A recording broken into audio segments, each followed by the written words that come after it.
Welcome back to the At Leisure Podcast. This is a show about sports, video games, movies, just basically things we do with our leisure time. We are back, and yes, it is because Tech finally got a win, and we can bear talking about football again. I'm joined by returning guest Brady. You ready to get this thing going? Yeah, let's get started. Yeah, so we might as well start the conversation with our team. And I'll put timestamps so you can skip this if you just don't care about Texas Tech very much. But honestly, you can stay if you want to hear some misery. I mean, what a disappointing start to the season, dude. Yeah, I mean, obviously when we did our Tech recap, I had us going pretty smoothly to this point. I expected a loss to Oregon, but a loss to Wyoming was pretty tough one to swallow to start the season. It kind of helped that they played Texas close till the fourth quarter, but it's kind of, I don't know, just frustrating. Still Wyoming. Yeah. We had so much momentum in the program, and then it's like you lose to a Mountain West team on your first game. It's just like, oh my gosh, we're just all talk.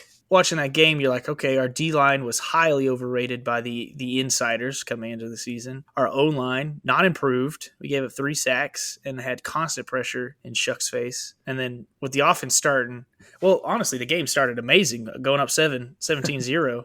Yeah, I was like, okay, this is where we're back. We're right legit. Where we ended. This was awesome. And then I don't really know what happened. It just the offense got out of sync. I mean, Shuck looked a second slow because he was constantly getting pressured, and I mean, it was just it was tough. Yeah, for a guy that I accidentally said could be Big 12 Player of the Year, even though I meant newcomer, Steve Linton, where you at, man? Invisible through 3 games, invisible. Our defensive line, I mean, I think they got a little better as the games went on, but against Wyoming, you should really be showcasing what you got. I mean, what are we doing out there? We've done okay against the run all season, but it's just like if you don't get pressure on the quarterback, that's half can't do anything. Yeah, you're already playing the hardest position. If you can't pressure the quarterback, you can't do that much. Yeah, and it just took the juice out of that Oregon game, even though you went and you said the atmosphere was electric. I would have been so hyped for it all week, but going into it, I was just kind of dreading it, honestly. I was like, we're about to get stomped.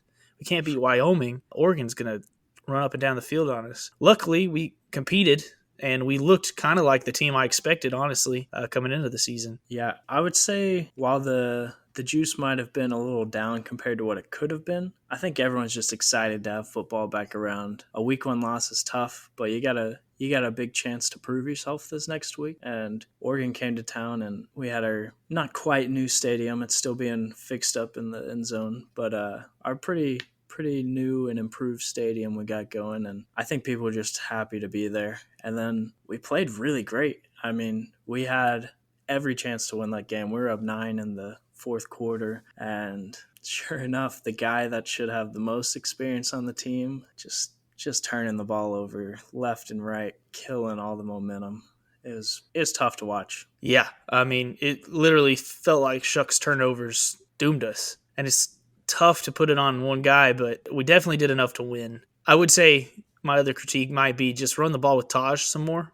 Like Brooks, every time he touches the ball, it seems like he was doing good things, but he only got the ball like 6 times that whole game running. So maybe give him the ball more. But, I mean, you really couldn't criticize much other than just the turnovers, and that was the difference. Like we were, -4, -3 in the turnover margin, and we still could have won. We had a drive to win it. So it was tough, but also it was more encouraging than if we'd have just gone out there and got our butts kicked again. So we're 0-2 at that point, and it's sad, but also it's like we're still better than I think our record. And then finally got a win with Tarleton State. Not really much to say about that other than, I don't know, obviously you can tell by our demeanor, but I think Barron just looks like the better quarterback between the two. Yeah, I mean, there's something to be said for looking comfortable regardless of who you're playing. Tyler Shuck, he played okay against Tarleton State, but I mean, it's Tarleton State. Like, come on, get out there and show us why you deserve that job. And I don't think he did anything to make anyone feel confident that, yeah, he should be our starting quarterback going against West Virginia. And I'm not saying West Virginia is top of the Big 12, but it's not a piece of cake. I mean, we're going to go there. It's not Tarleton State. So yeah, I mean, even the ESPN Plus announcers, who I always assume have never watched a Tech football game, were just talking about how Shuck wasn't very impressive to them. And they were like, really, we needed to see more from Shuck for us to say that he deserves a job over Barron, and it's just kind of how the general fan sentiment is right now. And it sucks because it's like, it feels like Shuck he's a good enough quarterback. Like, he can win Big 12 games, but we just know what we have in him. And we've already lost 2 big games with him at quarterback. Feels like at this point we might as well switch. But Joey has earned the right to make this kind of decision. I think already he's earned the right. And if he wants to be loyal to Shuck, then we'll just ride or die with him. But he's the coach. Yeah, I agree. I don't really want to question Joey, but this is where I think being a high school coach is different than being a college coach. At high school, more than likely, you're going to have that guy and you're going to ride with him because he's your best guy. But at college, you got 4 stars behind your starter. Like, these guys, they're brought here to do something, and I don't know, man. He's just loyal, man. He promised Shuck that he'd get the starting job once he earned it. He got it, and he said, hey, we're riding with you, and obviously he doesn't feel like he's done enough to lose the job. So, like I said, I trust that the coach knows what's better. It's like us as fans, we're not in every practice. We're not around the team. It just, with our eyes, it just looks like it should be Barron. So, yeah. I do think there's such thing as a game time player versus a practice player. Yeah. And you can win the job in practice, but you got to go out there and perform in game. I mean, it's a totally different feeling whenever you're running plays against your own defense and you make a mistake and you're like, well, to be fair, they kind of know what's coming, versus you go out there against a real team and you're making mistakes. And I mean, that's on you at that point. I'll cut him some slack. I think we should run the ball more with Taj Brooks as well. And I think that might help open up the field for him.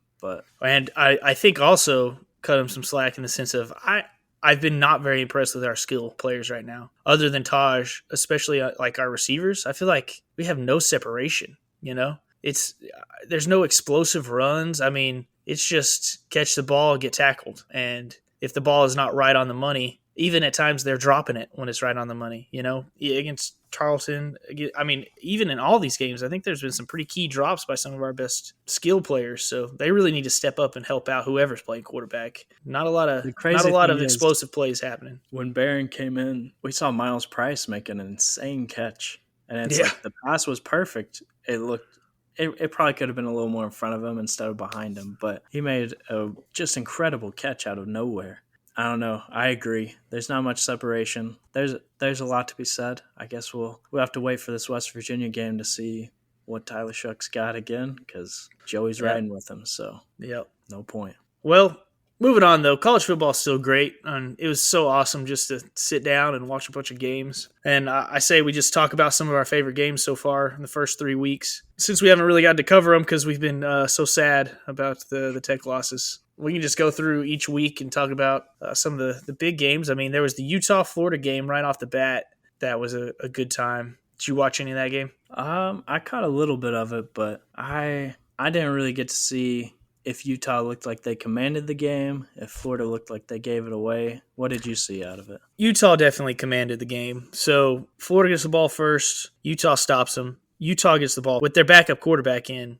Because Cam Rising's hurt. And first play of the game, the dude throws a 60-yard bomb for a touchdown. And the place just goes nuts. And I'm just like, oh, it gave me chills. It was like, oh, it's back. And that stadium was rocking. And from then on, it was kind of just Utah. Utah's defense looking dominant. Like, Florida's offense couldn't get anything going. And they were talking about Mertz, I think is his name, Graham Mertz, coming from Wisconsin, going to Florida. And they were talking him up like, hey, he's going to have a better year and stuff. But he just didn't look that great against Florida, Utah. They had him confused, and they were getting pressure in the backfield. So that game, Utah just really looked better.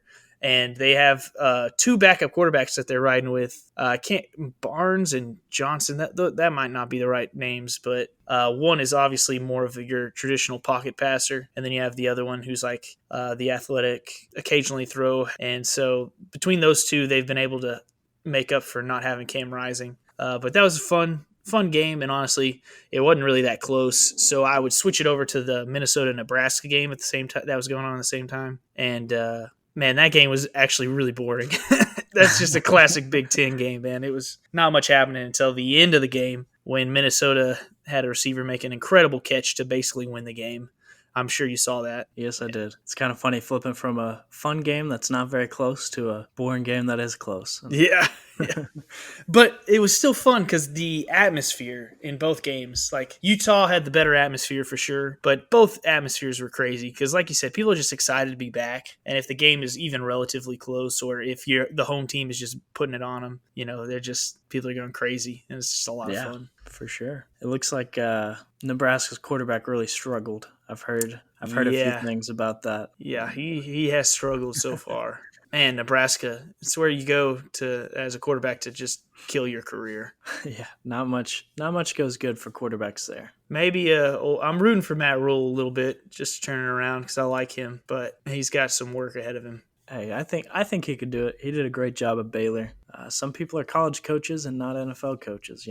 We'll see if he just had a great situation in Baylor, or if he's actually a tremendous coach. But and then the big game for Week 1 ended up being Colorado versus TCU, and that game was back and forth, explosive plays, and it really opened up. I mean, it started. The hype train was there, but the hype train just took off for Colorado after this game. Absolutely. I mean, who doesn't want to watch a guy play both ways of the ball? You get an interception and then you go score a touchdown. I mean, dude's crazy. I don't know if he actually had a touchdown that game, but I know that he had some key catches and some moments. And I mean, that's just incredible to play over 100 snaps in a game. And I already said I think cornerback is probably the hardest position on the field. And then you're flipping around and playing receiver. That's just incredible. It's fun to watch, and I honestly think had he not got hurt, that we'll get to that, but had he not got hurt, he's going to be up there for Heisman contention.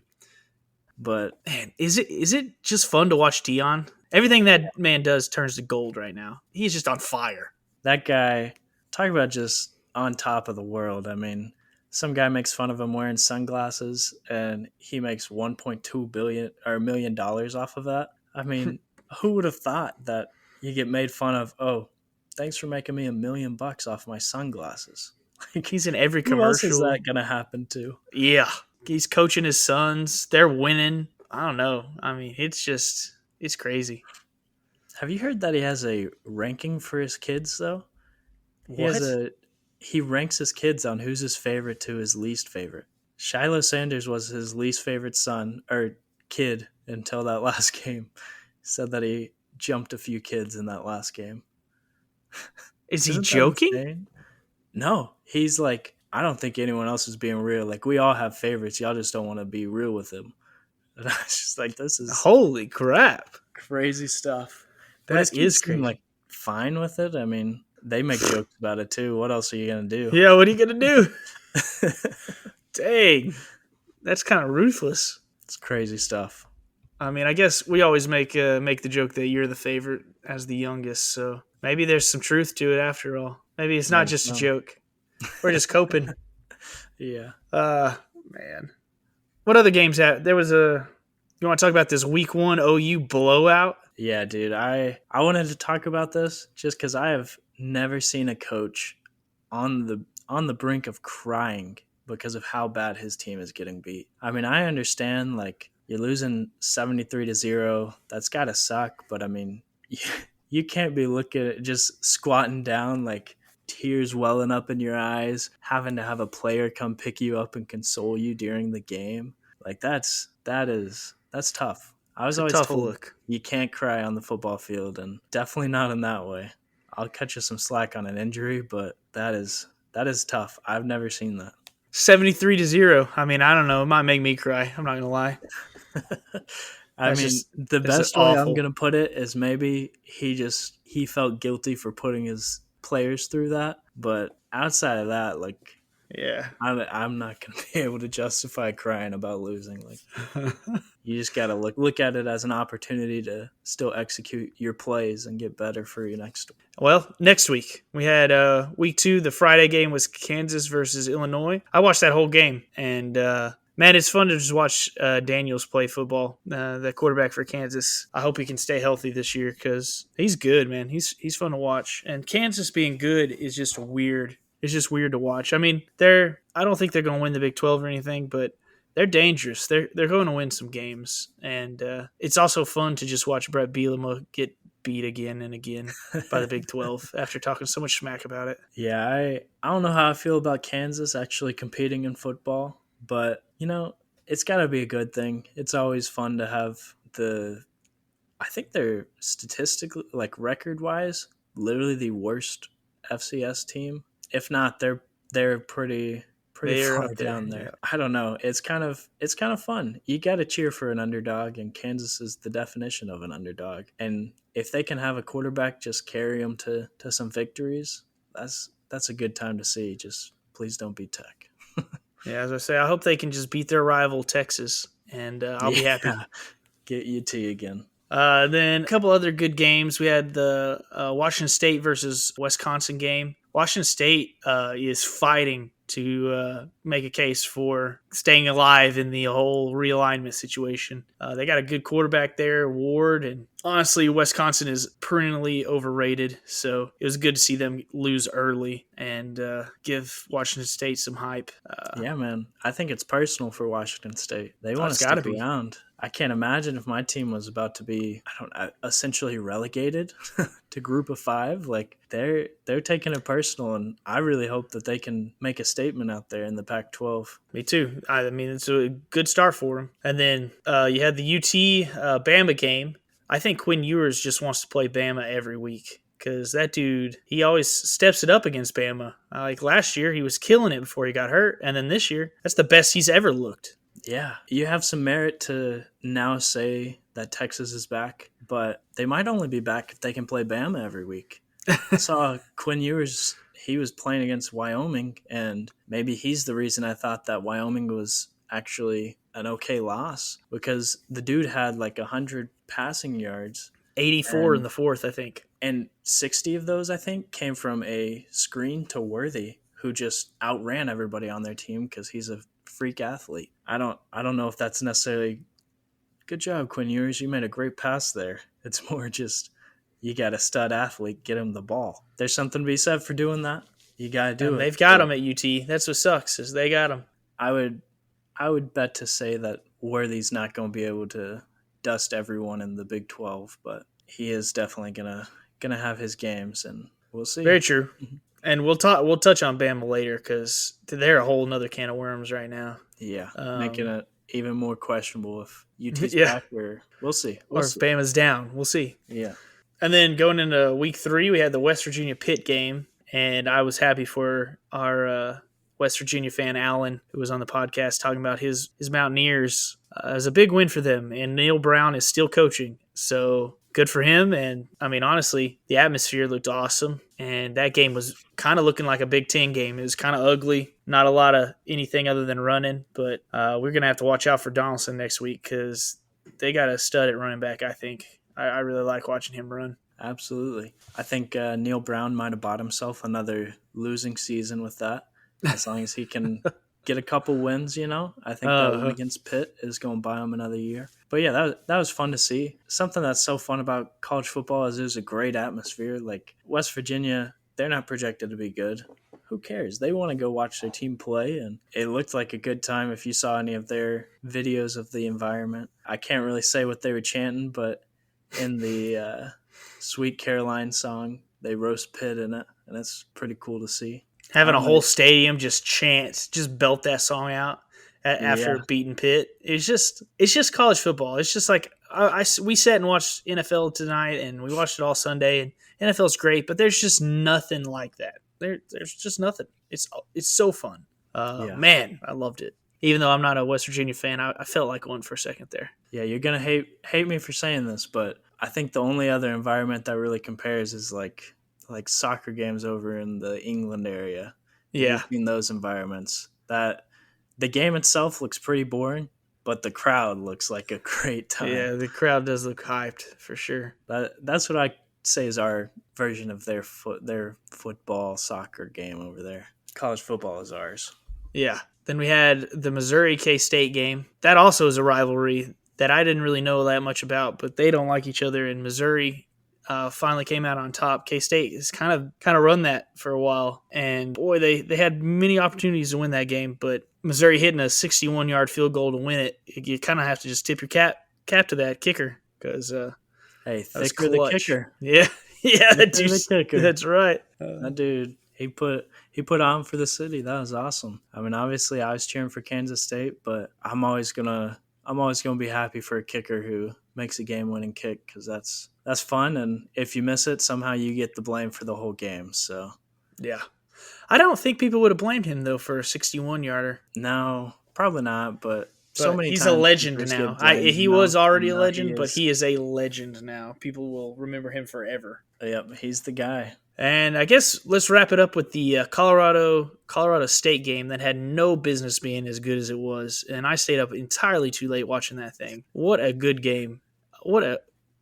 Good game. What a crazy game, dude. Dude, I'm gonna say I think Colorado State's coach had a great game plan, and I think his game plan was just make it ugly, and it got ugly quick. I mean, I don't necessarily agree with his methods. I hope they didn't plan to take out Travis Hunter, but it was a pretty cheap shot there. But he just kind of, I think their goal was to just rattle them, and I think they were rattled. They might not have always showed it on the field, but they had Sanders all out of sync. Dude wasn't used to pressure. I was gonna say he's been playing so well, and then he's getting sacked and pressured every single play, and he doesn't know if he should run or throw the ball. I thought it was an impressive job by the coach, even if I didn't necessarily agree with his methods. Yeah, I agree. It's crazy too because they just ran. How many times did Colorado State just run those two crossing slant routes, and they just dropped it off to them every time, and they'd get a first down almost every time. It was crazy. It was crazy too because I was like, does Colorado State have some dudes? Like watching that game, they had the tight end and that number 14 receiver, and I was like, I'd be happy to have those guys at Tech. Like they Yeah, were. They looked good. Horton was the number 14, and he was so fast and so Yeah. shifty. I mean, And that kind of dude, tall. I mean, he had a good build. I would not be surprised if we see him playing on Sundays. I mean, that was just he looked like he had the intangibles. Anyways, he's gonna maybe have to add to that route tree. I don't know if Mesh is gonna get it done all the time, but and it was cool just to see them have a platform too, even though the game was just dirty. Like it just felt like, I mean, Sanders was like trying to poke out some dude's eyes, and there was the cheap shot, and man, Colorado State had so many personal foul penalties, and like I said, I think that was part of their plan. But it got to overtime, and that's what ended up biting them in the butt. You can't do that. No, you got them that far.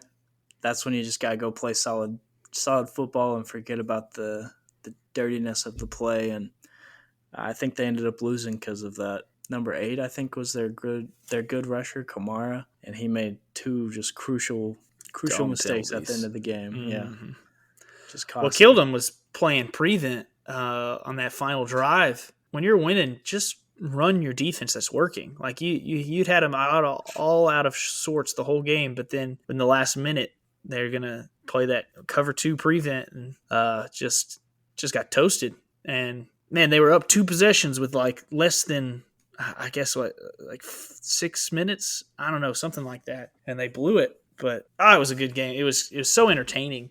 Colorado with Prime right now is just such an entertaining watch that I don't know if I'm rooting for him anymore or if I'm just watching to see what's going to happen next. Like, it's a good, obvious, big story for the season going so far. Yeah, for sure. I think I'm going to root for him just because if he can take them to the top, I'd love to see a new team at the top. But it's also just fun. I mean, he's a great personality and one of the best athletes to ever do it. So fun to see. Yeah, and he's not been a super surprise. He's been a bit of a surprise. Like I knew he was turning it around there, but how quickly he's done it has been pretty crazy, and might not spell good things for the portal. But you don't want your players talking to Deion after the game, that's for sure.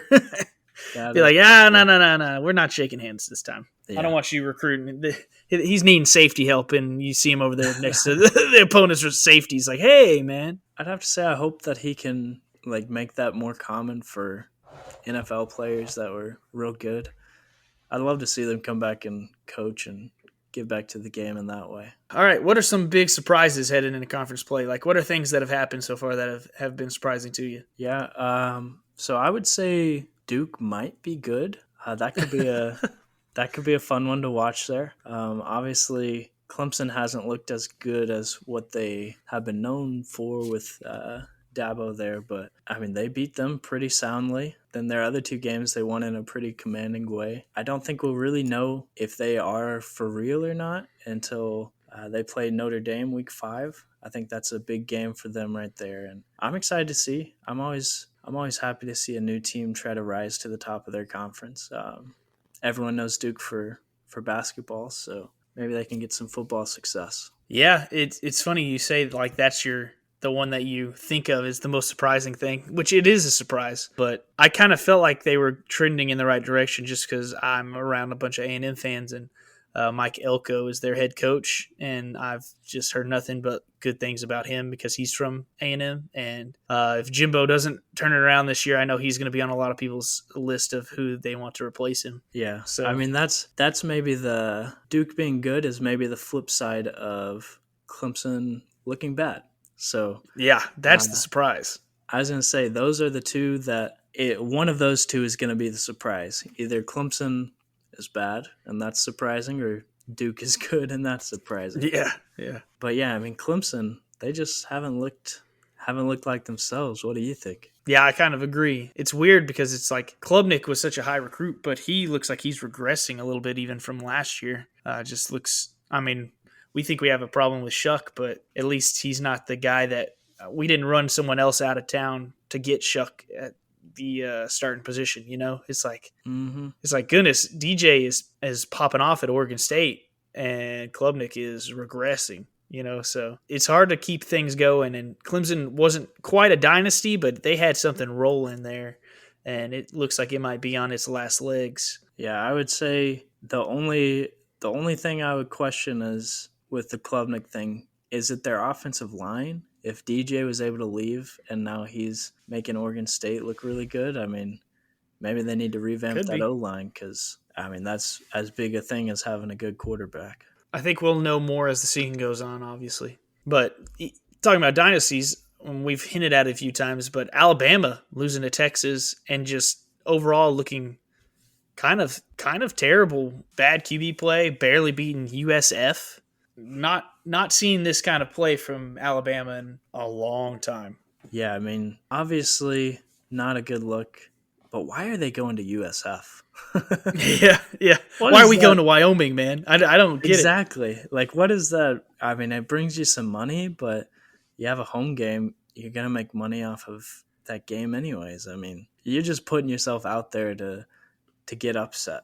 Like, that's just, I don't know. I don't understand scheduling sometimes.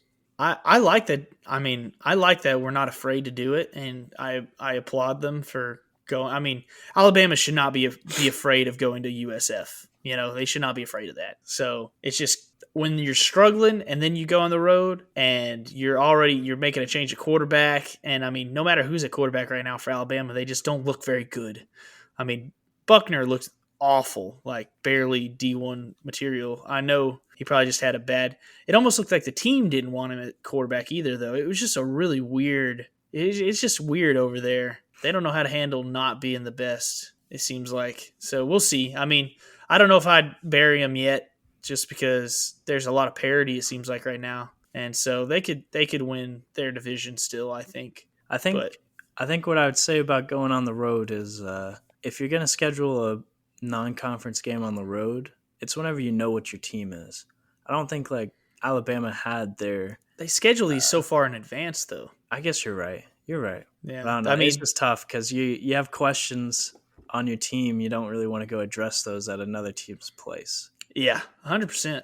100%. But again, you just wouldn't think that they'd be in that situation. And like when Tech scheduled Wyoming, Wyoming was terrible, but now they're good. I mean, they're good. Who Decent. knows what they are, but Yeah. they're at least a decent program now. Hmm. So, you know, it's kind of just you don't know you're scheduling so far out in advance, you don't know what's going to happen. But to schedule away games is just you're playing with fire for sure. I think another big thing for me is just how big of a disaster the Big 12 has been. The worst case scenario is looking like it's going to be an all SEC Big 12 championship this year. I hope not.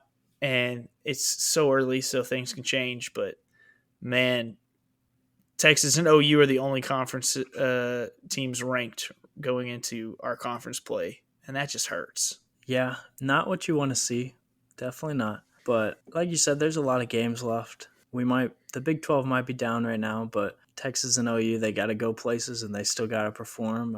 It's college football. Anything could happen. I mean, you don't have to be the better team to win a game. That's for sure. But I don't know. I agree. It's looking a little grim for us all right now. It's looking bad. We went 6-6 against Power 5 teams, but have horrible losses to Group of 5 schools. Baylor losing to Texas State, us losing to Wyoming, us as in Texas Tech, Houston losing to Rice, Cincinnati losing to Ohio. Oh no, Iowa State lost to Ohio, Cincinnati lost to Miami, Ohio, and then Oklahoma State losing to South Alabama, and not just losing, but looking like the worst team, like getting absolutely trounced. Yeah, that was tough. Talk about QB problems. Oklahoma State, they got to figure something out. I was think cheering for for Alan Bowman, but they got 3 guys that cannot throw the ball right now, and that's tough to see. Yeah, I don't think they have a solution there. I mean, if I'm Mike Gundy, I just play my son. You don't get a chance for doing that very often, so you might as well just do it. End it that way. Because I mean, but all 3 of them look bad. Gundy's not Coach Gundy. They're going to start calling for Gunners, calling for his head over there. So you got to be careful putting your son in that kind of. Yeah, I guess so. I mean, I guess so. You're right. I don't know what I think. That's what I'd do though. I mean, if you're gonna lose, you might as well lose letting your son play and seeing how far y'all can go together. Yeah, definitely. I mean, definitely keep giving him chances. So yeah, and that's what they're doing because I think right now he's looked the best. That's not saying much though. Yeah, it's really not. I mean, they are a shell of themselves right now. Them, Baylor, and Iowa State, they just all look so bad. Yeah, and I mean, Iowa State, to be fair, at least they have a reason to be looking bad. They had all those people getting suspended for gambling, so at least they have a reason. Oklahoma State and Baylor, I don't know. That's just, you got to figure something out, and it's going to be a long season if you don't. It sucks, too, as a Texas Tech fan, because it's like this would be the year I would love to play Oklahoma State and Iowa State. Just to have those check marks on the win column. But, that's just how it shook out this year. Another conference, though, that's struggling that might be even a bigger surprise is the SEC. I mean, they just had their weakest non-conference in a long time. They went 5-7 against Power 5 schools.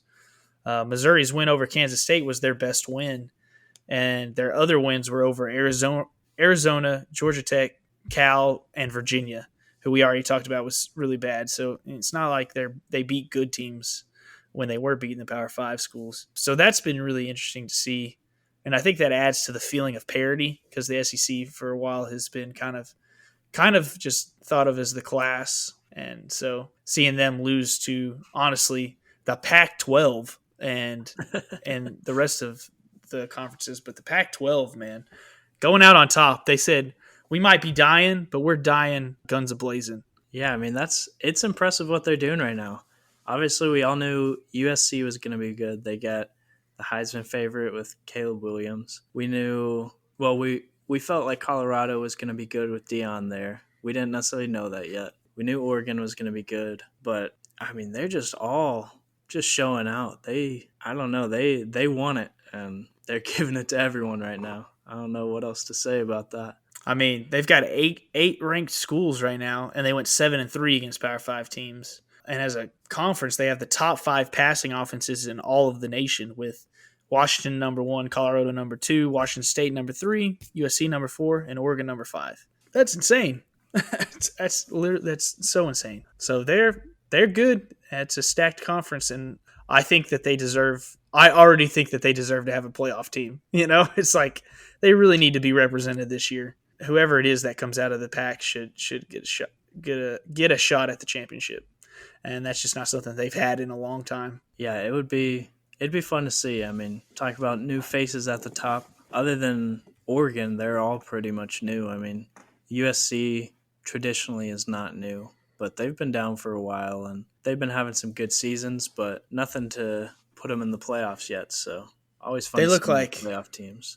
Yeah, they look like every Lincoln Riley coach team I've ever seen. I was about to say, they're just Lincoln Riley's team, classic OU, makes it to the playoffs, and then their defense gets obliterated, and their offense is Mm-hmm. still good. Yeah. All right. Well, any other things you want to review? I think that's pretty much it for the surprises. We got a long season ahead of us, so I'm excited. Yeah, me too. Now we get into like the real games. Like these games have been fun, but it's going to be good matchups all the time, 24/7, every Saturday. So we might as well just jump into the games we're wanting to see in the next week coming up. Yeah, so I guess let's just start with the Pac-12. They're the conference on top right now, so obviously a headlining game right now will be Colorado versus Oregon. I'm excited for that game. I think Deion's gonna keep doing his thing, and Oregon looked a little bit suspectable. Uh, Probably got that word Suspect. wrong. Suspect. Their secondary looked a little suspect against Texas Tech's offense. If there's one thing I felt like we had them beat on, it was if we were going deep, they were just having to just tackle our receivers because we had them beat there. Yeah. So I think Colorado could really take advantage of that. Then you have UCLA versus Utah. That should be a fun game to watch. And then Oregon State versus Washington State. The battle of not being relegated to the group of 5 schools. That'll be a fun game to watch. They got some good talent on the field there. Yeah, I think those are good highlights for sure. I'm interested to see what UCLA is because I feel like they haven't really played anyone yet, but Utah is still kind of like reeling with all their injuries. And then we got the SEC, Bama versus Ole Miss. Boy, I never expect Ole Miss to win this game, but what do you think? Who do you have winning that one? I think I gotta go with Ole Miss right now. That's probably gonna be a popular pick after the last 2 weeks for Bama. It's hard to pick a team that you don't even know who's gonna start at quarterback for. But it's also hard to pick against Nick Saban. So I think it'll be a good game and interesting to see how it plays out for Bama. Yeah, I think I still got to pick Bama because Lane Kiffin, I just don't see him beating Saban. But If there's ever a time to do it. this is it. Yep. Then LSU, Arkansas. That'll be a good game. You've got Missouri, Memphis. That's the game man. you want to watch? I think it's a sleeper pick for the SEC. Missouri, they had their biggest win out there. Memphis is still undefeated. I don't know if you can necessarily say who Memphis has played is necessarily good competition, but let's see if Missouri's good old Missouri and they're going to go out and lose to a Memphis team, or if they're going to keep stacking wins. I mean, their schedule's going to get a lot harder from here, but I think this could be a game to watch and see if Missouri's actually got a little something or if they just came out and beat K-State because K-State's a rival. That's fair. And you got Big Ten, Ohio State playing Notre Dame. That'll be huge. Man, I really kind of hope Notre Dame wins that game. I think that'll be probably competing with Colorado and Oregon for the biggest game of the weekend. I think those are two that you should try to watch if you can. And then Penn State versus Iowa. Golly, that game will be boring to watch. Big Ten, just because I say these are the games to watch doesn't mean you actually want to watch them. But they're supposed to be good teams regardless of if it's going to be fun to watch. So, and you've got Michigan and Rutgers here. Yeah, I mean, Michigan's just, they're, what are they, ranked 2 right now? Yeah, I think so. I was just trying to find games that have potential and, Rutgers, maybe they can pull something out, put something on Michigan here. I don't think Michigan's really played anyone of note yet. And so I'm not necessarily, Rutgers is not of note, I agree. But they're a Power 5 team, and Michigan, if they go out there and roll them, then they're going to show, I mean, this is what they're supposed to do. Well, I definitely agree with the next one you got here. ACC, the Florida State versus Clemson game. Clemson, obviously, like we talked about, has lost a little juice, but they're still ranked. And Florida State nearly lost to Boston College last week. So this game, both teams are kind of on edge. So I think it'll be a good one. Florida State, they came out hot with an early win. And then it looked rough against Boston College, but that can be a little bit because of the weather. It was rainy, and sometimes those games can get ugly, and just crazy things can happen, especially with bad weather. So this will be a game to see and see if Clemson's got something, or maybe Florida State just rolls them and looks right back to how they were before Boston College. Yeah, and Boston College was doing that red bandana game, which I just love. That is such a cool story. about that dude going into the Twin Towers during 9/11 and saving people and just being a legend. Like those people coming out being like, I don't know who saved me, but it was just a kid in a red bandana. And then him going down in the collapse and them honoring him every year. Like I think that might have had something to do with how well they played too. Like that place always is charged for that game. I feel like I remember watching it nearly every season. It's a memorable game. So that was pretty cool. Absolutely. And then wrapping it up, Big 12 games to watch. You got BYU versus Kansas, which is oddly enough a game I'm super excited for because BYU looked really good against Arkansas and Kansas beat Illinois pretty soundly. So these are two teams already having a good win under their belt. Yeah, we're having a little bit of a rough year for the Big 12 so far, but these are two teams that are looking to keep their undefeated season alive for as long as possible. So it'll be fun to see the battle out there. Then you got OU versus Cincinnati. That's an interesting one. Yeah, so this will be their first Big 12 game for Cincinnati. They got something to prove. They're looking good, but you roll into Big 12 play, so time to show what you actually got. I think OU's gonna beat them by 28, but hopefully not. I hope it's a good game. And then the last one you got is UCF versus K-State. Yeah, I mean UCF still undefeated right now. K-State looking to bounce back off a loss. Just looks like it could be a good matchup there. Do you know if that one's at Central Florida or if it's at K-State? I did not know off the top of my head, but if it's UCF's first Big 12 game, K-State better watch out because that's gonna be bumping. Looks like it's at K-State, so okay. They have the edge. I think K-State will beat them then. They probably will, but yeah, they looked vulnerable against Missouri. But UCF's Rice Plumlee is hurt, so they don't have their starting quarterback. So definitely hurts. But well, some teams are calling for their backups. I've heard. So no, fans don't do that. They're always happy with what they got. Man, I guess we can wrap it up here.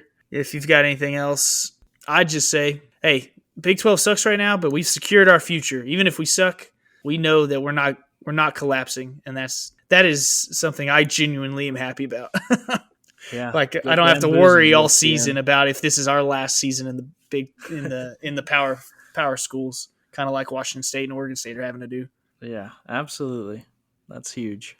Yeah, and there's so much football yet to happen. Like that's just fun to think about of like all the games that are going to be between now and the next time we're talking. And man, this conference can fix its rep. I mean, people are more easy to forgive early losses, and I think they take more stock in bowl games, even if they pretend they don't. So hopefully it can turn around and the conference can get strong again to kind of make a push toward the postseason. And then also, I think we've seen a lot of like parity in college football this year already. So I'm excited for more of that. It almost feels like the top 10 teams could all beat each other, and that doesn't seem to happen very often these days. So pretty excited about that. Even Georgia, the pride of the SEC, looked pretty questionable against South Carolina there. So who had lost to North Carolina already. So I really hope there's parity, and I hope it's not two SEC teams in the playoffs again. Anything else? That's pretty much all I got. Well, Tech got a verbal commit from Micah Hudson, the 7th best player in the nation. So if he actually follows through, could be a changing point for the program, and that is good news. So we can end it on that. Yeah, I mean, if you follow his Twitter account or his X account, whatever you want to refer to it as, he is already going to be a legend if he comes to Texas Tech, because that dude has been trolling UT since the moment that there was a hint of Texas Tech getting him. That dude, he had about a week where his profile picture was him and Sarkisian, and his like backdrop was him at the Texas visit wearing the Texas uniform, and then all of his likes were Texas Tech things, and he's playing the game. He has been a joy to watch as a Texas Tech fan, and like at the end of the day, it was either entertainment for us and oh dang, he actually did commit to UT, or it's like, man, he made them think he was actually going there, and now he's with us. So it's been fun to watch. Yeah, it'd be awesome. Man, we could use him right now, honestly. We need that explosive player. Yeah, absolutely. All right, well, thanks for hopping on, and we'll definitely be doing this throughout the season. I don't know if we'll do every week. We might do every 3 weeks or so like we've been doing. Unless just Tech gets on a roll and then we just want to talk. So that might happen too. Thanks for having me. All right. Thank y'all for listening. Like and subscribe, and we're back. So hopefully you can look out for more podcasts soon. So thank y'all. Later. Merle said, Mama tried, but the prison still won. Your transgressions are mine as well. Anger grows in my bones if you could not tell. But I'll find comfort in company. Lord, forgive us, my boys and me. We're having an all-night revival. Some will call the women and some will steal the Bible for the sake